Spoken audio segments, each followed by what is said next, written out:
You are listening to the Objects of Affection collection. Study 191, the object that is only ever rented. Almost everything this institution has written assumes that somebody owns the object. The assumption is invisible because it is nearly always true of the objects we study. Somebody bought the bag, the car, the painting, the scarf. Value attaches to a holder, provenance is a sequence of holders, and the transaction is the event that moves an object from one to the next. Take ownership out and most of the vocabulary stops working. For an enormous class of objects, ownership never happens at all. Nobody who uses the thing owns it, nobody intends to, and the relationship between the person and the object is entirely custodial for its whole duration. That is this institution's own preferred word, arriving from a direction it did not expect and had not examined. The best players in the world do not own their instruments. Renting is normally read as the deficient relation. You rent because you cannot afford to buy, and ownership is the state you would prefer to be in. That reading is so automatic that it is rarely stated. The finest stringed instruments in the world invert it completely. A great many are held by foundations, banks, trusts and patrons, and placed with players on loan. The organization that arranges many such placements describes exactly this. Instruments held by owners who do not play them, matched with players who could not buy them. The player has no title, no equity, no right of sale, and often a term that can end. What the player has is use of an object at the absolute top of its category, of a kind that no salary in the profession could purchase. Meanwhile, the institutions that do hold title, including national collections such as the Library of Congress, hold instruments they will never play. So at the highest level of this market, custody is the premium relation and ownership is the arrangement you accept lower down. A student buys an instrument. A soloist is entrusted with one. The direction of the ordinary assumption is not merely wrong here, it is exactly reversed, and it is reversed at the top rather than at the margin. The law puts a higher duty on the person who does not own the thing. There is a legal category for possession without title, and it is old. Bailment covers any situation where one party holds another's goods. The repairer with your watch, the warehouse with your furniture, the museum with a loaned work, the hire company before collection and after return. What matters here is the duty attached to it. An owner may generally neglect their own property, alter it, or destroy it. A bailee may not. The person holding without title owes a standard of care, must return the thing in the condition agreed, and answers for damage, in a way the owner never has to answer to anyone. Read that as a statement about objects rather than about liability, and it is remarkable. The duty of care runs inversely to title. The person with the strongest legal claim to the object has the weakest obligation toward it, and the person with no claim at all has the strongest. This institution's custodian's contract is built on exactly that asymmetry, and the argument for it is set out in the founding study of the instrument.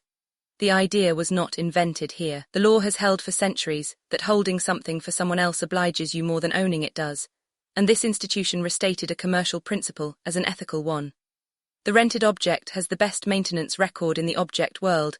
A hire company's revenue depends on the same object surviving many cycles of use by people with no stake in its survival. That produces behavior no owner reproduces. Scheduled inspection, logged servicing, documented certification, condition checks at every handover in both directions, and a written history that follows the individual item rather than the model.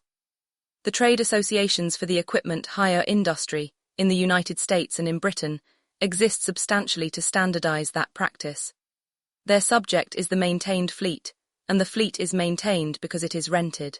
An owner maintains for their own use, at their own discretion, and keeps records only if inclined to. So the object that nobody owns is the object with the continuous, third-party, dated record of its physical life, and the object somebody loves is very often the one with no record at all. This institution has argued that wear is evidence rather than damage, in the study of the most worn Birkin. The rental fleet is where that argument has its best data and its worst reception.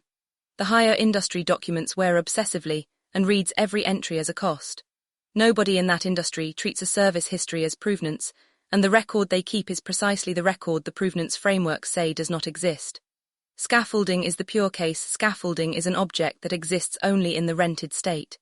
It is never owned by the party using it. It is designed to be dismantled, it is priced by the week, and its whole purpose is to be somewhere temporarily while work happens to something else.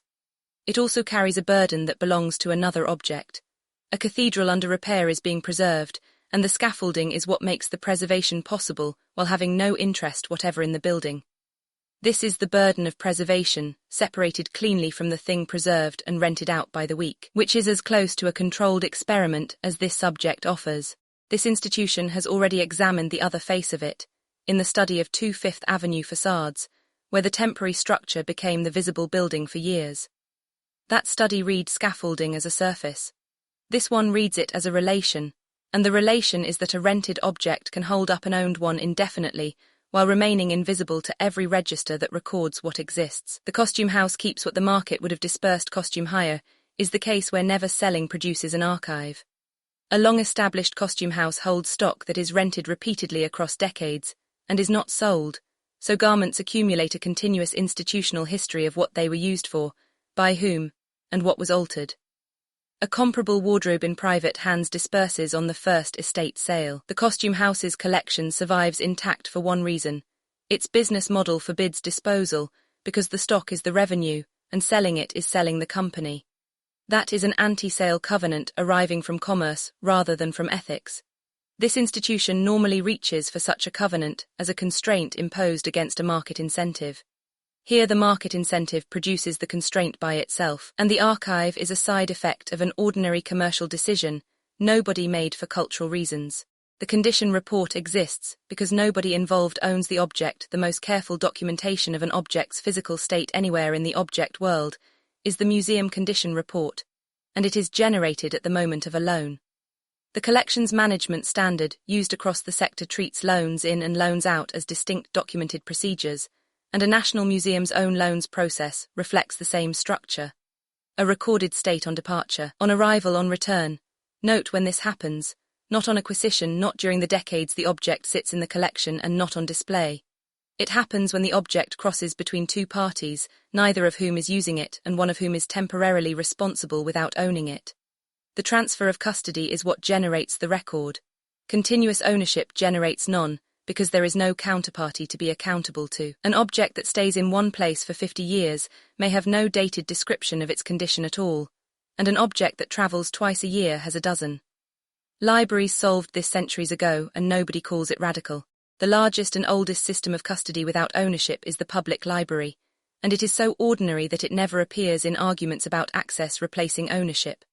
Millions of objects held in common, used by people who return them, with a record of every transfer, functioning continuously for generations.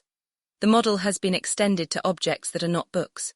A library of things lends drills, carpet cleaners, sewing machines and camping equipment on the same principle, for the ordinary reason that a household tool is used for a few hours across its entire service life and spends the rest of it stored. The interesting part is not the efficiency argument, which is obvious. It is that nobody experiences a library as a deprivation of ownership.